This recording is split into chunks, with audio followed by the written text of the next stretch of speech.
Mr. President, let me first also express my condolences and associate myself with the comments from the senator from Texas. The tragedy is horrific. It's hard to think of anything more awful than what happened in Texas and in other schools over the last few years.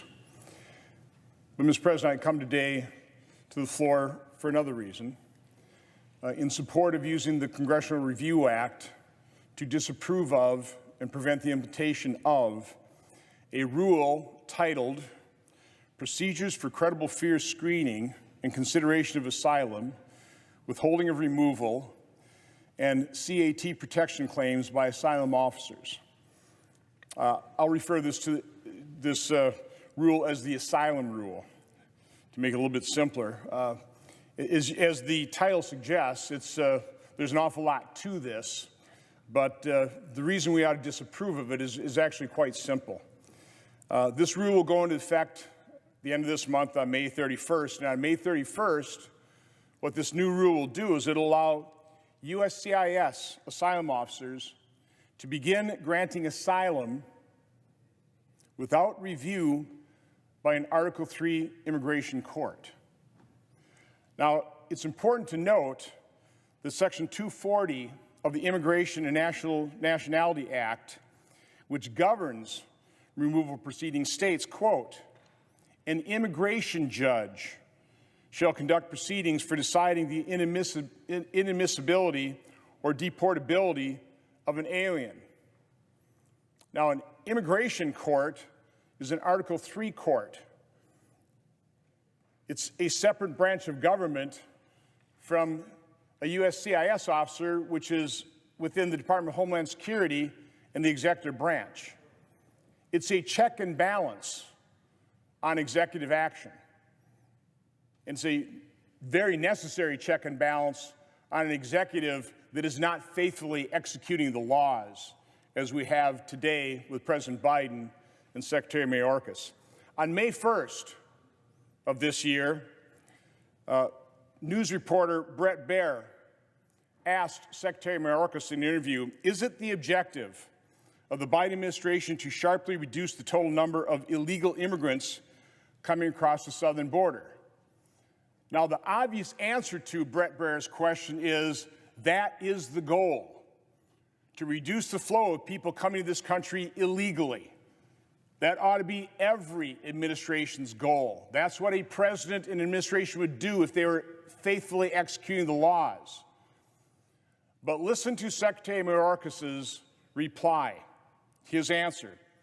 Secretary Mayorkas stated, quote, it is the objective of the Biden administration to make sure that we have safe, orderly, and legal pathways for individuals to be able to access our legal system. I first must note that our legal system is horribly broken. It is that legal system that has produced this result. Now, I don't expect the viewers to be able to look at and be able to see everything on this chart. But you can go to my website and you can download this and you will see the cause and effect of various directives, various rules, various regulations, various court orders and proceedings to cause this explosion, this out-of-control flow of illegal immigration. By the way, it all started back in 2009 when then ICE Director Morton issued a directive directly contravening the plain language of the law that required detaining individuals whose asylum claim was being adjudicated.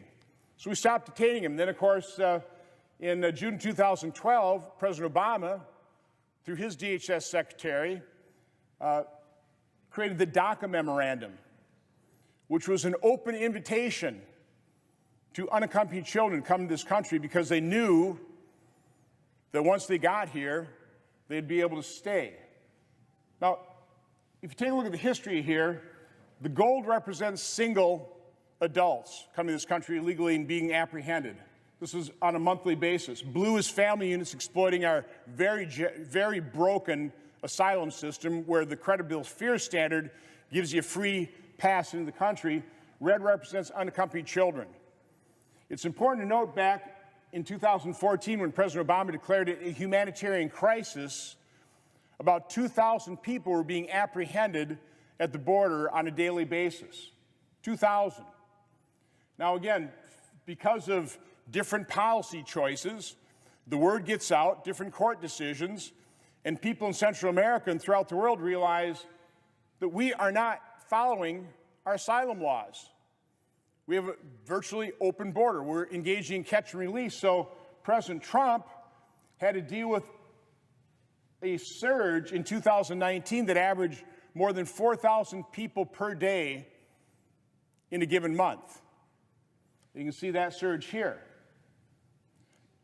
But President Trump took action. He engaged, he implemented the Return to Mexico policy. He made agreements with the Central American countries in Mexico. And we pretty well stopped the flow of unaccompanied children family units. We actually reduced the flow of single adults exploiting our broken immigration system. But then during the presidential debates, Democrat candidates, including President Biden, declared to the world that they weren't going to deport people. They're going to offer people coming to this country illegally free health care. And you can see, even during 2020, as we were building the walls, we had Return to Mexico policy in place, single adults realized there might be a change in policy, and they started flooding our border. If you'll notice, we went from, on average, over about 10 years, about 30,000 single adults per month coming in this country. To last 2 months, it's been over 150,000, closer to 160, 170,000 single adults. Throw on top of that, almost the minute that President Biden came into office and dismantled those successful programs, we then had a new flood, a new surge of family units in blue and unaccompanied children flooding our borders, exploiting our asylum laws. This new rule that's about to take effect at the end of this month, the asylum rule, again, circumvents, is contrary to stated law that says immigration judges, immigration courts need to make that asylum determination, not members of the administration, not USCIS officers.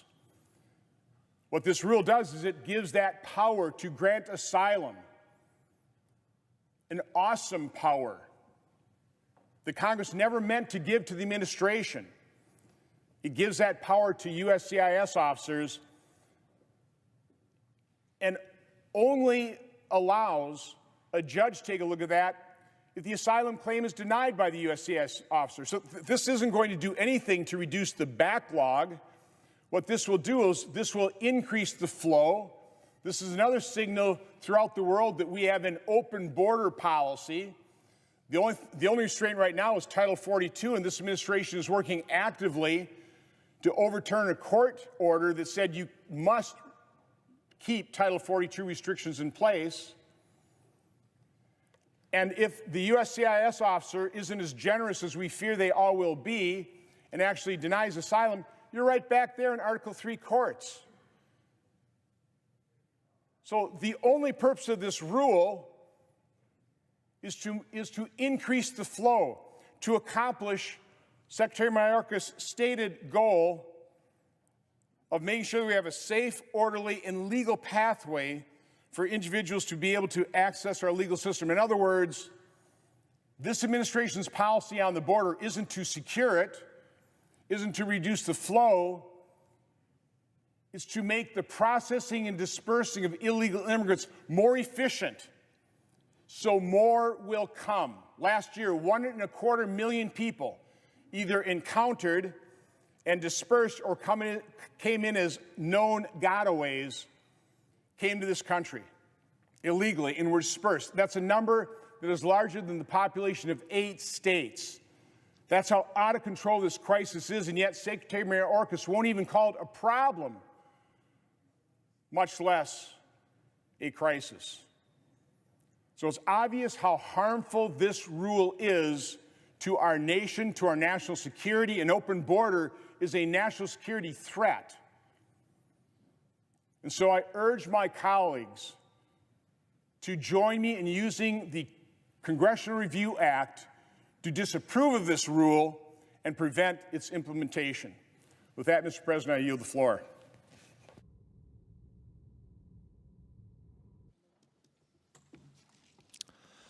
The clerk will report the motion to invoke cloture. Cloture motion. We, the undersigned senators, in accordance with the provisions of Rule 22 of the Standing Rules of the Senate,